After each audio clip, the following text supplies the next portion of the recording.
जवाब तो देना होगा। मैं आप सभी का स्वागत है। मैं हूं डॉक्टर अवधेश मिश्रा। छत्तीसगढ़ की सियासत में एक एटम बम के गूंज की असर दिखाई देने लगा है।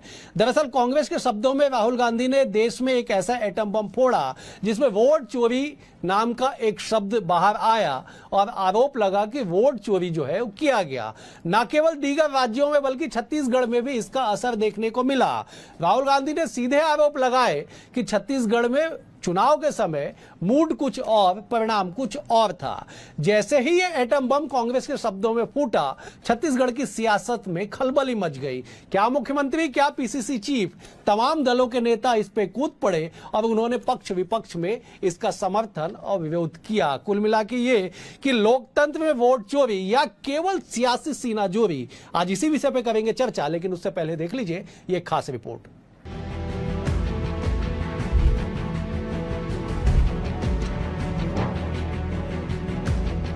छत्तीसगढ़ राज्य गठन के बाद अब तक कुल 5 विधानसभा के चुनाव हुए हैं, जिसमें 4 में बीजेपी और 1 में कांग्रेस को सफलता मिली है।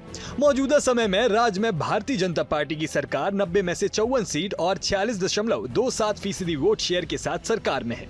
3 दिसंबर 2023 को आए विधानसभा चुनाव परिणाम में कांग्रेस को सरकार गंवानी पड़ी थी, लेकिन 35 विधायक जीतने में कामयाब हुए थे, तो वहीं 1 सीट गोंडवाना गणतंत्र पार्टी की झोली में गई थी। अब चुनाव परिणाम के 1.5 साल बाद अचानक चुनाव का विश्लेषण इसलिए क्योंकि लोकसभा में नेता प्रतिपक्ष और वरिष्ठ कांग्रेसी नेता राहुल गांधी ने स्वनिर्मित एटम बम फोड़ा है, जिसकी गूंज अब छत्तीसगढ़ तक सुनाई देने लगी है। राहुल गांधी ने एक वीडियो में कहा कि छत्तीसगढ़ में चुनाव का मूड अलग और परिणाम अलग रहा, जिससे वोट चोरी होना साबित होता है। छत्तीसगढ़ और मध्य प्रदेश के रिजल्ट हमें लगा कुछ न कुछ गलत हो रहा है। 2018 में मध्य प्रदेश में चुनाव होता है, हम जीतते हैं, हमारी सरकार चोरी हुई थी। 2023 में चुनाव होता है, मैंने अपने आंखों से भारत जोड़ो यात्रा में देखा, भयंकर एंटी इनकम्बेंसी, और हमें 65 सीट मिलती है। इम्पॉसिबल, हो ही नहीं सकता। और फिर महाराष्ट्र में पहली बार हमें सबूत मिला, विधानसभा और लोकसभा के बीच में जादू से नए वोटर आते हैं। छत्तीसगढ़ में साल 2023 के चुनाव परिणाम ने 5 साल बाद भाजपा की सरकार में वापसी कराई थी, जबकि 15 साल बाद 2018 में सत्ता में लौटी कांग्रेस की रुखसदी हुई थी। बात आंकड़ों की करें तो उक्त चुनाव में भाजपा को कांग्रेस से 4.04% और कुल 6,32,382 वोट अधिक मिले थे, जो चुनावी परिणाम के लिहाज से बड़ा अंतर माना जाता है। बावजूद इसके वोट चोरी नामक एटम बम की गूंज से छत्तीसगढ़ की सियासत गर्म हो गई है। कांग्रेस की ओर से पीसीसी चीफ दीपक बैज ने आंकड़ों को चिंताजनक बताते हुए चुनाव आयोग और भाजपा पर निशाना साधा, तो वहीं खुद मुख्यमंत्री ने इसका जवाब देते हुए राहुल गांधी पर तंज कसते हुए कहा कि कहने करने और वास्तविकता में बहुत अंतर होता है। आप सभी देखते हैं कि राहुल गांधी के बारे में किस किस तरीके की बातें आती हैं। छत्तीसगढ़ हो गया, वही आप देखिए मध्य प्रदेश की कुछ सीटों को भी देख लीजिए आप, वहीं आप देख लीजिए हरियाणा का चुनाव देख लीजिए, तो कहीं ना कहीं वोट चोरी के संदेश से छत्तीसगढ़ से कभी इनकार नहीं किया जा सकता। अब कहना और करना और वास्तविकता में बहुत फर्क होता है, और आप सब लोग भी देख रहे हैं किस तरह से मीडिया में डिबेट में बातें आ रही हैं। छत्तीसगढ़ में बीते 3 विधानसभा चुनाव के आंकड़ों की बात करें तो साल 2013 में भाजपा कांग्रेस में 10 सीट, 2018 में कांग्रेस भाजपा के बीच 52 सीट और साल 2023 में भाजपा कांग्रेस के बीच 19 सीटों का फर्क है, जो आंकड़ों के लिहाज से बड़ा अंतर है। इससे सवाल उठता है कि लोकतंत्र में वोट चोरी या सिर्फ सियासी सीनाजोरी। Bureau report, BSTV Chhattisgarh. इस रिपोर्ट को देख के आप समझ गए होंगे कि आखिरकार क्यों छत्तीसगढ़ में इस एटम बम की गूंज सुनाई देने लगी है। आज इसी गंभीर विषय पे 3 बेहद ही खास मेहमानों के साथ चर्चा करते हैं। सबसे पहले मेहमानों का परिचय मैं आपसे करा देता हूं। बीजेपी की ओर से गौरीशंकर श्रीवास है, बीजेपी के वरिष्ठ नेता हैं, प्रवक्ता हैं। गौरी जी, बहुत स्वागत है आपका। कांग्रेस की ओर से विकास तिवारी जी हैं, कांग्रेस के वरिष्ठ प्रवक्ता है, वरिष्ठ नेता भी हैं। विकास जी, आपका भी बहुत स्वागत है। बतौर राजनीतिक विश्लेषक, सूबे की सियासत पे पैनी नजर रखने वाले और राजनीति के हर पहलू को बेहद करीब से जानने समझने वाले प्रफुल्ल पारे जी भी हमारे साथ है। प्रफुल्ल जी, आपका भी बहुत स्वागत है। प्रफुल्ल जी, मैं चर्चा की शुरुआत आपसे करता हूं कि एक एटम बम दिल्ली में फूटा, कांग्रेस के शब्दों में उसकी धमक और गूंज छत्तीसगढ़ में सुनाई देने लगी। आंकड़े आपके सामने है, विश्लेषण आपके सामने है। क्या इस बात से इनकार किया जा सकता है कि ये बात केवल कोरी सियासत है, या कुछ तो है इसके पीछे? प्रफुल्ल जी। देखिए, इसमें जो वोट चोरी का जो आरोप लगा है या फिर जो राहुल गांधी कहना चाह रहे हैं, तो इसमें पहली बात जो मुझे समझ में आती है कि इलेक्शन कमीशन को इसकी जांच करा लेनी चाहिए, है ना। अगर एक नेता प्रतिपक्ष अगर इतने बड़े दस्तावेजों के साथ अगर वो ये कह रहे हैं कि वोटों की चोरी हुई है, तो उसमें करा लेना चाहिए जांच। दूध का दूध, पानी का पानी हो जाएगा, पहली बात।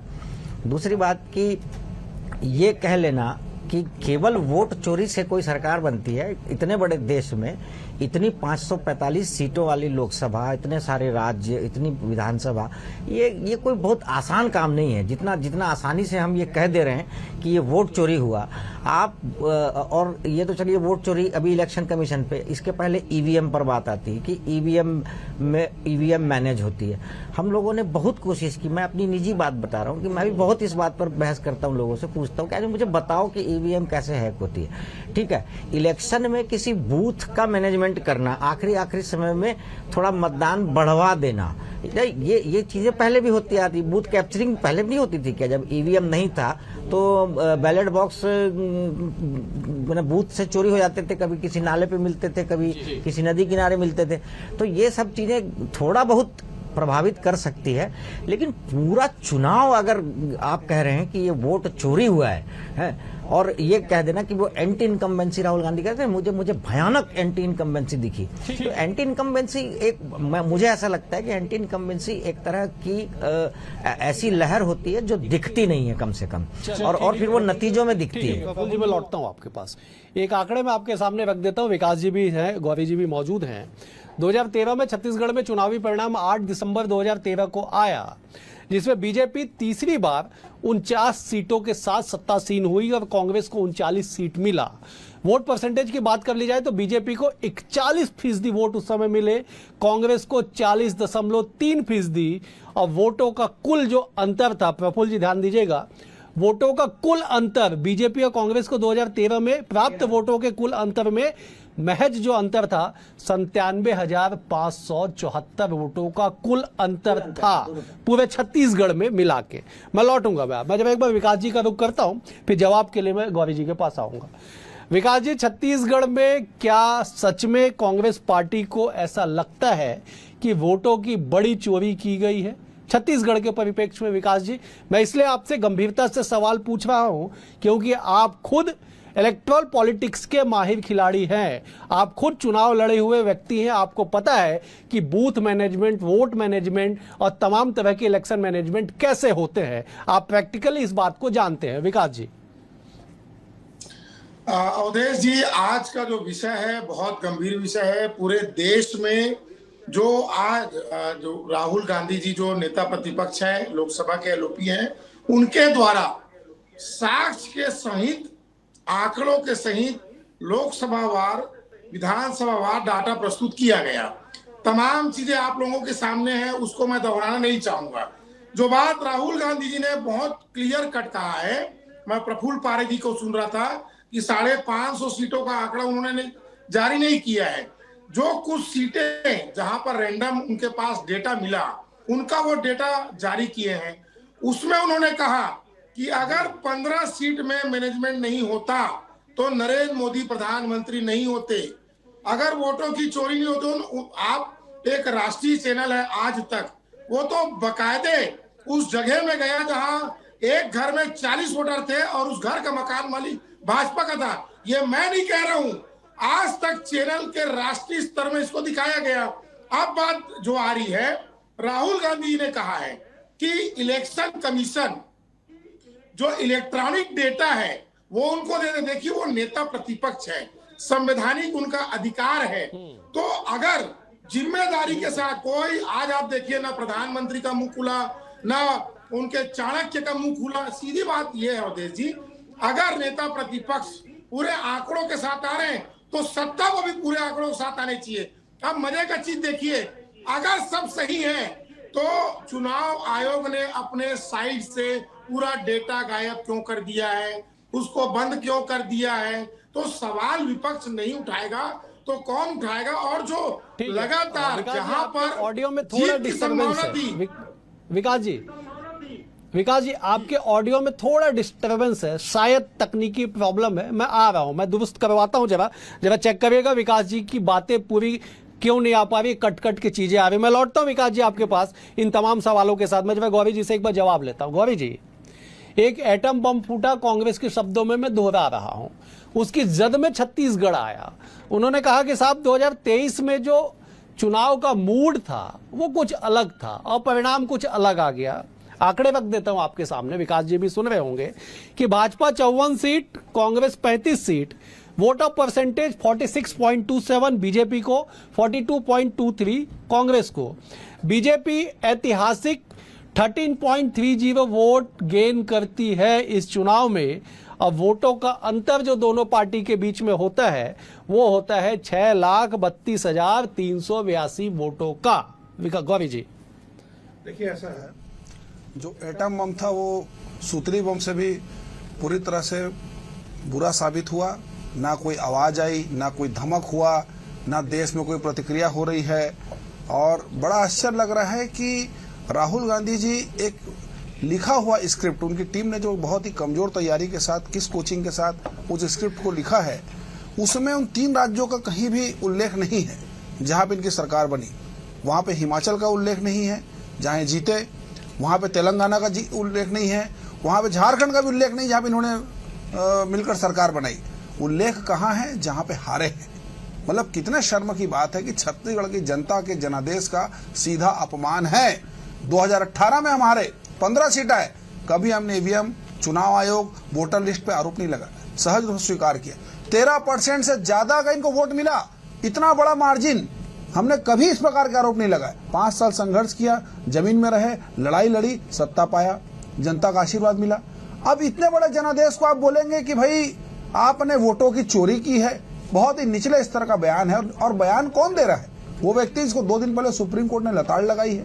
चीन ने जमीन कब्जा कर लिया। क्या आंकड़ा है, क्या दस्तावेज है, कुछ नहीं मालूम। पेगासस को लेकर एक बड़ा एटम बम फोड़ा था, क्या हुआ उसका नहीं मालूम। राफेल को लेकर एटम बम फोड़ा था, क्या हुआ किसी को नहीं मालूम। मतलब ये आदत बन गया राहुल गांधी जी का गुमराह करने का, देश को इस प्रकार से बदनाम करने का। अंतर्राष्ट्रीय स्तर पे लोकतंत्र को इस प्रकार से बदनाम करने का अधिकार राहुल गांधी जी को नहीं है। अगर वे लोपी है तो साबित करे और हलफनामा दे, जो चुनाव आयोग ने कहा है। इस बात को लेकर हलफनामा क्यों नहीं दे रहे हैं? विकास जी बताएं मुझे, क्या हलफनामा देंगे वो? जवाब ले ले। विकास जी, देश के बेहद जिम्मेदार पद पे राहुल गांधी जी मौजूद हैं। देश के लोकसभा में नेता प्रतिपक्ष हैं। उनकी कही हुई एक एक बातों का बेहद ही मायने और मकसद होता है। ऐसे में जो बीजेपी कह रही है कि साहब आपके पूरे एनालिसिस चार्ट में तेलंगाना, हिमाचल और झारखंड का जिक्र नहीं है, क्या यहाँ पे बल्क वोटर नहीं थे? क्या यहाँ पे इस तरह की बातें संभवतः नहीं हुई होगी?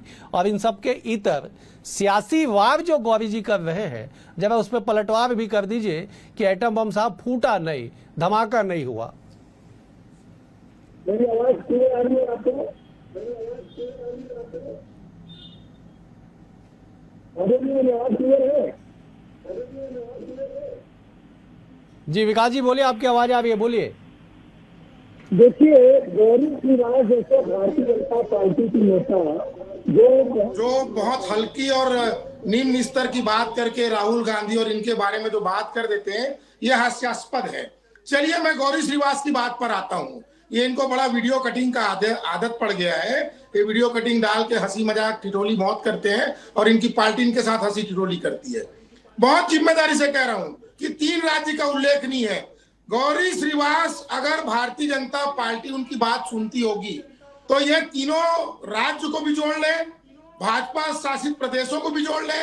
अगर नरेंद्र मोदी में चुनौती स्वीकार करने का हक है तो वो भी कर लो। सुनो गौरी श्रीवास, आप जो राहुल गांधी जी के लिए इतना निम्न स्तर का बात कर रहे हो ना, हमें सबका आता है। यही विष्णुदेव साय रमन सिंह की गाय थी और आज विष्णुदेव साय मुख्यमंत्री है। आज आप भारतीय जनता का पार्टी के प्रवक्ता हो, कल बड़े पद में हो सकते हो। तो बात जब भी होता है मर्यादित, ये रोड छाप, चुच्चा छाप वाली भाषा, इसका प्रयोग भाजपा ना करो। ये वीडियो कटिंग का धंधा बंद करो यार। फिर जिम्मेदारी से कह रहा हूं अवधेश जी, जो बात देश के लोकसभा के एलओपी श्री राहुल गांधी ने कहा, अगर भारतीय जनता पार्टी और आरएसएस के में माजदा है, दम है, तो इलेक्ट्रॉल जो पूरा डेटा है वो लेके आ जाए, दूध का दूध पानी का पानी हो जाएगा। अब मैं जाऊं नरेंद्र मोदी चुनाव पहले क्या थे, अमित शाह क्यों तड़ी पार कहलाते, ये विषय बात की बात है। सीधी बात ये है कि जो एलओपी ने बात किया है उसका जवाब चुनाव आयोग को देना चाहिए। ये भारतीय जनता पार्टी चुनाव आयोग के एजेंट बन के बात ना करे। आरोप लगा है, जवाब देने का दम रखना चाहिए। और जो बात जो प्रफुल्ल पारे जी ने कहा, जवाब ले लेता हूँ विकास जी, जवाब ले लेता हूँ विकास जी, जवाब ले लेता हूँ विकास जी। ठीक है विकास जी, जवाब ले लेते एक बार गौरी जी से। गौरी जी जरा जवाब दे दीजिए। दरअसल मर्यादा की परिभाषा आप लोग ऐसा गढ़ते हैं कि मैं निशब्द हो जाता हूं। जब आप अपने हिसाब से ही अपनी मर्यादा जो आप लोग तय कर लेते हैं कि मर्यादा कहां तक रखी जाए और कहां के बाद मर्यादा ना समझी जाए, आप ही लोग जरा तय कर लीजिए। अब जरा जवाब दे दीजिए। मर्यादित होने का ठेका भारतीय जनता पार्टी ने नहीं लिया है। जैसा क्रिया होगा सब प्रतिक्रिया होगा। और मुझे नहीं लगता मैंने आपके चैनल में कोई भी अभद्र भाषा का इस्तेमाल किया है। मैंने देश को बताया है कि पेगासस से लेकर, राफेल से लेकर और चीन के जमीन कब्जा से लेकर किस प्रकार से राष्ट्र को गुमराह किया गया, सस्ती राजनीति की गई, अपना चेहरा चमकाने का प्रयास किया गया। और जब उसका जब वर्डिक्ट आता है कोर्ट का तो किस प्रकार की लताड़ मिलती है। विकास जी ने पूरा समय में जवाब दिया, लेकिन ये सब लफाजी बात नहीं चलेगा। मैं बीच में नहीं बोला, मैं बीच में नहीं बोला। जवाब आने दीजिए। मैं बीच में नहीं बोला। यही होता है, यही होता है व्यक्तिगत। जब जवाब व्यक्तिगत, विकास जी जवाब आने दीजिए एक बार। मैंने विकास जी से ये पूछा कि क्या राहुल गांधी की हलफनामा देंगे। अरे भैया ये देखिए, कोई बात हुआ क्या? ये कैसा डिबेट करने आते हैं भैया? कौन है कैसा डिबेट करते हैं? जवाब है जी इनके पास। मैं तो मुद्दे की बात कर रहा हूं। जवाब आने दीजिए। भाई मेरा साफ कहना, इलेक्शन कमीशन है, आप याद कीजिए अवधेश जी, मैं शांता नहीं होने दूंगा, ना होने दूंगा। इलेक्शन कमीशन ने जब ईवीएम पे सवाल उठाया तो इनसे साफ कहा था कि हम ये दिन मुकर्रर करते हैं, अब आके चैलेंज इसको स्वीकार कीजिए और बताइए कैसे ईवीएम हैक होता है। कोई कांग्रेस पार्टी कार्यकर्ता नहीं गया। मैं फिर कहता हूं, क्या हलफनामा राहुल गांधी जी देंगे क्या? इसका जवाब क्यों नहीं आ रहा है? क्या इसी प्रकार से देश में एटम बम के नाम से सुतली बम फोड़ा जाएगा और सबका समय बर्बाद किया जाएगा? और हम चर्चा करें राहुल गांधी जी ने ये बोल दिया, वो बोल दिया, जहां जीते वहां की बात क्यों नहीं? फिर बोलेंगे मोदी जी को में मादा है क्या, मोदी जी चुनौती स्वीकार करे। अरे राहुल गांधी जी की क्या चुनौती? उनकी पार्टी के लोग का साथ नहीं मिल रहा है, उनकी पार्टी को गंभीरता से नहीं ले रही है। और आप इस तरह की बात करते हैं विकास जी, सीधा सीधा बता दीजिए, 2 लाइन में जवाब दे दीजिए। हलफनामा देंगे क्या? हलफनामा देंगे, इसको बताइए। ठीक है विकास जी, मैं आ रहा हूँ। मैं जब एक बार प्रफुल्ल जी का रुख करता हूँ, फिर विकास जी मैं सीधे आपके पास आ रहा हूँ। विकास जी एक बार जब प्रफुल्ल जी का रुख करता हूँ, प्रफुल्ल जी आंकड़े साहब, विकास जी आ रहा हूँ, विकास जी आ रहा हूँ, विकास जी आ रहा हूँ आपके पास। एक बार प्रफुल्ल जी का रुख करता फिर सीधे आपके पास आऊंगा। पूरा टाइम आपको आप भरपूर जवाब दीजिएगा। मैं आ रहा हूँ आपके पास। मैं जब प्रफुल्ल जी का रुख करता, प्रफुल्ल जी आंकड़े साहब जैसे भी हों, मैं चुनाव के आंकड़े कह रहा हूं जो परिणाम में तब्दील हुए, लेकिन जो सियासत में ये नई बयार बह गई है वोट चोरी का। आपने कहा कि ईवीएम पे सवाल उठता था, तो ईवीएम के सवाल उठाने का यही परिणाम है कि अब तथ्यों के साथ, दस्तावेजों के साथ कांग्रेस दावा कर रही है कि साहब वोट चोरी हुए थे, जिसका रिफ्लेक्शन ईवीएम पे दिखाई पड़ रहा था। ये कैसी राजनीति जरा बताइए। देखिए, अगर नेता प्रतिपक्ष ने, जो कांग्रेस के लीडर हैं, एक बड़ी पुरानी पार्टी जो 50 साल सत्ता में रही, उस पार्टी के नेता अगर ये दावा कर रहे हैं तो उनको जवाब मिलना चाहिए। ये इलेक्शन कमीशन एक स्वतंत्र संस्था है और उसका अपना तो कोई स्टाफ होता नहीं है। वो तो सब जो क्या अखिल भारतीय सेवा से जो बड़े अधिकारी आते हैं उन्हीं को वो लोग निर्वाचन अधिकारी बनाते हैं। कलेक्टर जो होता है वो चुनाव के समय जिला निर्वाचन अधिकारी बन जाता है। सारी सरकारी मशीनरी ही तो काम करती है ना इलेक्शन कमीशन। तो इलेक्शन कमीशन पर ये आरोप है, ये चुनाव आयोग पर हमला है कि लोकतंत्र में इतने चुनाव कराने की जिम्मेदारी किसकी है? निष्पक्ष चुनाव कराने का काम जो है वो चुनाव आयोग का है। तो ये इतना बड़ा और गंभीर हमला है। ये सिर्फ चुनाव आयोग तक मामला नहीं है, ये आप सीधे सीधे हमारे लोकतंत्र पर हमला है। तो इसका जवाब तो बिल्कुल आना चाहिए। अगर वो सही है तो और नहीं है तो दोनों स्थिति में जवाब आना चाहिए, क्योंकि ये बड़ी बड़ी बात है। और दूसरा कि अगर आप चुनाव आयोग पर आरोप लगा रहे हैं तो उसके तत्काल बाद चुनाव आयोग ने भी कहा कि आप इसको हमको एक शपथ पत्र दे दीजिए, दे देना चाहिए। अगर आप चाहते हो तो वो जिस फॉर्मेट में आपकी शिकायत वो मांग रहा है दे देना, क्या फर्क पड़ता है उससे। आप शपथ पत्र लिख के दे देंगे, कुछ बिगड़ जाएगा क्या? जब आप जानते हैं कि ये सारी सच्चाई है तो उसको देने में क्या हर्ज है? और उससे चुनाव आयोग को भी बचने का क्या जरूरत है? चुनाव आयोग को भी खुलकर बताना चाहिए क्या हुआ क्या नहीं। और गड़बड़ियां, देखिए गड़बड़ियां तो होती है, आप भी जानते हो, हम लोग भी इतने साल से चुनाव देख रहे हैं। चुनाव में मतलब नाम कुछ का कुछ छप जाता है, एड्रेस पता ही नहीं रहता, घरों के पते नहीं रहते, तो ये सब चीजें चलती है। और मेरा ऐसा मानना है कि एक बार वोटर लिस्ट का बहुत गहन परीक्षण करके जो बिहार में चल रहा है, तो एक तरह से अपरोक्ष रूप से राहुल गांधी की जो इच्छा है वही तो बिहार में भी पूरी हो रही है ना। गहन जांच करो और पूरे देश में करो, केवल बिहार में क्यों, पूरे देश में मतदाता सूची का पुनरीक्षण होना चाहिए और जो मतदाता हैं वही उन्हीं का नाम होना चाहिए और वही मतदान करें। चलिए मैंने विकास जी का बात किया। विकास जी, कुल मिला के ये लब्बो लवावे साहब की जनता भ्रमित ना हो, जनता ने विश्वास करके जिस पे वोट दिया वो वोट काउंट उसी के फेवर में हो, उसी के पक्ष में हो और परिणाम उसी के अनुरूप आए। लेकिन सियासत में जो बात चल पड़ी है उसको लेके सवाल उठ रहे हैं। आप गौरी जी के सवालों का जवाब दे रहे थे, भरपूर आप जवाब दीजिए, लेकिन मैं पुनः निवेदन करता हूं आपसे, जो मैंने गौरी जी से निवेदन किया था कि मर्यादा की सीमा आप लोग अपने हिसाब से तय मत करिए, जो मान्य मर्यादा है उसका पालन करिए। गौरी, विकास जी। देखिए, मैं मान्य मर्यादाओं का पालन करता हूं, लेकिन गौरी श्रीवास जी क्या है, भावुक होके डिबेट को कटिंग करा के जो डालने का प्रभुत्व करते हैं, उसके लिए भाषाओं का उपयोग करते हैं, ये बंद करें। अच्छे नेता मैं भी इनको जानता हूं। दूसरी बात, जब भाजपा विपक्ष में थी, इनके प्रवक्ता ईवीएल नरसिम्हन ने डेमोक्रेसी एट रिस्क ईवीएम के नाम से 200 पन्ने का पुस्तक लिखा था, बड़े नेताओं ने विमोचन किया था। ईवीएम हटाने की मांग भारतीय जनता पार्टी ने जब कांग्रेस सत्ता में थी तब किया। लोकतंत्र है उदय जी, सबका स्वागत है। फिर मैं वापस आ रहा हूं, जो एलओपी राहुल गांधी ने आरोप लगाया वो भारतीय जनता पार्टी पर नहीं लगाया, उन्होंने स्वतंत्र संस्था जो निर्वाचन आयोग उस पर लगाया। उसका जवाब निर्वाचन आयोग दे। गौरी श्रीवास को थोड़ी मालूम है कि निर्वाचन आयोग ने अपना पूरा साइट को हैक कर दिया है। क्यों हैक कर दिया उदय जी, उसको बताया जाए। मैं तो मैं बैठा हूँ, निर्वाचन आयोग नहीं आया यहाँ पे, मैं तो फैक्ट में बात करूंगा ना। बुला लीजिए किसी दिन, जाके एक बार डिबेट कर लीजिए निर्वाचन आयोग में। अरे भाई, निर्वाचन आयोग चले जाइए एक बार डिबेट करने के लिए और जाकर पूछे निर्वाचन आयोग के प्रवक्ता हो। विकास जी आप कंप्लीट कर लीजिए, विकास जी कंप्लीट कर लीजिए।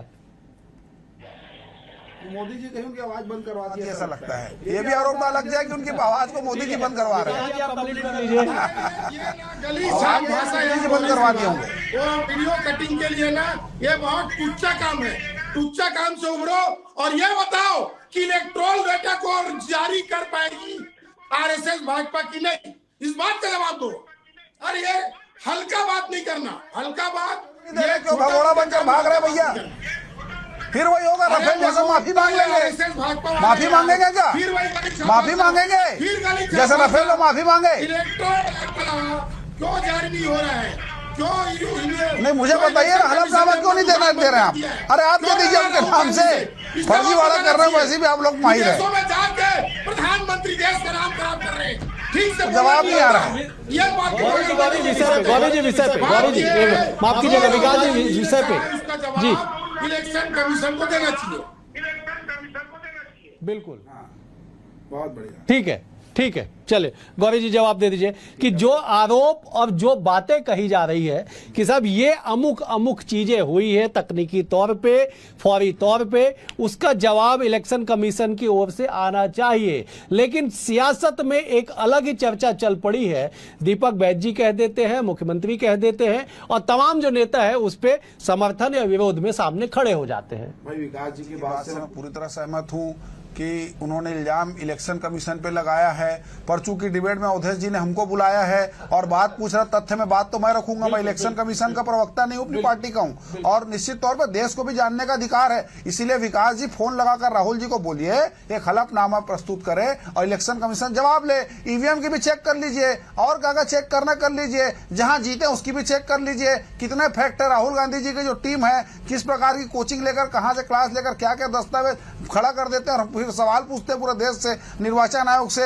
ये प्रपंच नहीं चलेगा, मुद्दे बात कीजिए। ये डिबेट खत्म होने वाला है। आप बता दीजिए जाते जाते, हलफनामा देंगे कि आप उनके नाम से दे देंगे राहुल गांधी बन के? आपकी पार्टी फर्जीवाड़ा करने में वैसी माहिर है, आप ही बन जाइए राहुल गांधी। दीपक बाजी बोल दीजिए मैं दे देता हूं करके। तो ये आपकी पार्टी का चरित्र है। जवाब देने से भाग रहे हैं, फिर वीडियो कटिंग की बात करते हैं। वीडियो कटिंग भाई जवाब नहीं देंगे, वीडियो तो कटेगा, फजीहत तो होगी, बारात तो निकलेगी, जलील तो होना पड़ेगा, जलील तो होना पड़ेगा भैया। जवाब नहीं देंगे, 7,000 जलील हो गया। मुझे समाप्त करना होगा। विकास जी, समय का अभाव है। आप तीनों मेहमानों का बेहद शुक्रिया।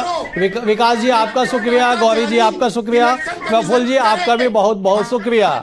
कुल मिला के इस बात को समझिए, डिबेट का निष्कर्ष ये समझिए कि जिस बात की ओर प्रफुल्ल जी ने इशारा किया कि साहब जनता भ्रमित ना हो, जनता के सामने चीजें स्पष्ट हो, वोट की चोरी या जबरन सियासी सीना जोरी, इस बात का प्रमाण जनता के सामने आना चाहिए। फिलहाल आज के लिए इतना ही। कल एक और विषय के साथ होगी मुलाकात, तब तक के लिए नमस्कार।